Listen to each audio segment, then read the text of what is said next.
Eto na nga mga chong, marami tayong basketball updates. Ang paliwanag kung bakit napasok si Scottie sa 50 greatest list ng PBA. SMC Trades sinimulan na, susunod na nga ba ang Barangay Ginebra? Sa paparating na All-Filipino Conference nga mga chong, ay todo na yung preparation na ginagawa ng bawat kupunan, lalong-lalo na ng SMC dahil meron nga silang mga nakaplanong trades at sinimulan na nga yan kagabi ng San Miguel Beermen matapos nilang kuhanin etong young big man ng Northport Batampier na si JM Calma kapalit ni Ivan Nava plus second round pick. Aprobado nga yan ng PBA Trade Committee pero mukhang yan pa lang yung simula ng usaping trades dahil ayon nga sa ating mga trusted source ay mayroong mga target players ang San Miguel Corporation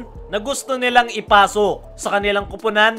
Merong nakalatag na trade sa Magnolia Hotshots, meron rin para sa Barangay Ginebra. Mukhang pinaghahandaan talaga nila ng gusto ang paparting na All-Filipino Conference at talagang desidido ang SMC na tapusin ang championship streak ng TNT Tropang Giga. Ang tanong, susunod na nga ba ang Barangay Ginebra pagdating sa trades? At sino naman ang idadagdag nila sa kanilang lineup? As of now nga mga chong, ay kasalukuyan pa rin ine-evaluate ng Ginebra Management ang kanilang kupunan kung saan nga ba sila nagkamali at mga kulang ng kanilang kupunan. Pero ayon nga sa mga nasagap nating balita, ay possible na forward to big man yung kukuhanin ng Barangay Ginebra sakaling magsagawa sila ng trade. Dahil kung titingnan natin yung guard rotation ni Coach Tim Cone ay halos wala na nga silang problema. Actually, sobra-sobra na sila sa mahuhusay na gwardya. Nandyan pa nga rin itong kanilang veterano na si L.A. Tenorio na kahit hindi nabibigyan ng playing time ay malaki pa rin ang may tutulong sa kanilang kupunan. Nandyan nga rin etong kanilang rising super rookie na si RJ Abarientos na napakalaki ng nagiging impact sa kanilang kupunan. Meron pang Scottie Thompson na kamakailan lang ay nakasama sa PBA Greatest sa PBA. Marami pang ang mahuhusay na gwardya ang Ginebra kaya wala silang problema sa position na yan. Ang questionable lang ay yung kanilang forward to center position. Sa forward ay medyo nakakasabay pa sila dahil meron silang Troy Rosario at Jamie Malonzo. Pero pagdating sa center ay tanging si Japet lang yung kanilang nasasandalan. Wala nga itong kapalitan sa kanyang position. Kaya once na hindi maganda yung laro ni Japet ay doon na lumalabas yung problema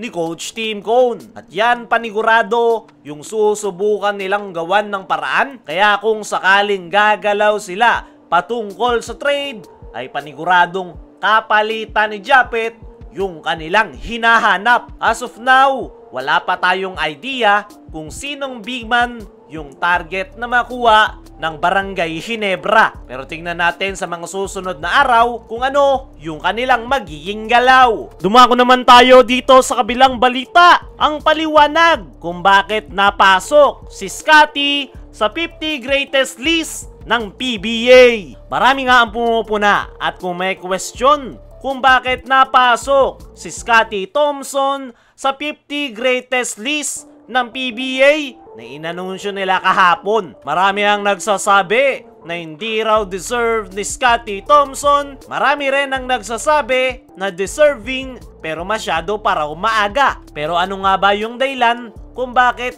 napasok etong si Scottie Thompson sa 50 greatest players ng PBA?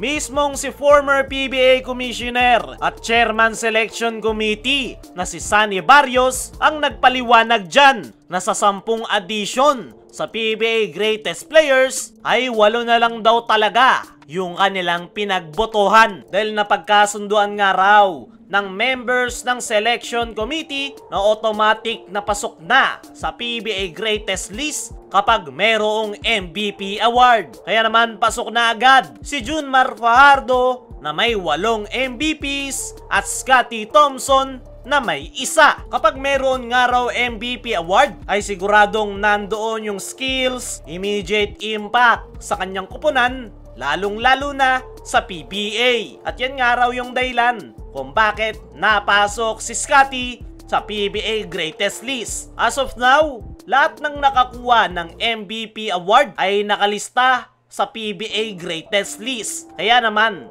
napaka-unfair para kay Scottie Thompson sakaling hindi siya pinasok sa 50 Greatest List dahil lahat ng nakakuha ng MVP ay nakalista, siya lang ang hindi. Kaya naman, tama lang yung naging desisyon ng PBA Committee na ipinasok si Scottie sa 50 greatest ng PBA dahil pasok naman talaga siya sa criteria. Yung mga nagre-reklamo lang naman dyan ay yung mga haters ng Barangay Ginebra, lalong-lalo na ni Scottie Thompson. Pero kung tatanungin yung mga may alam, ay deserving ni Scottie Thompson na mapasama sa PBA Greatest List dahil sa kanyang mga accolades, MVPs, at impact sa kanyang kupunan maging sa PBA.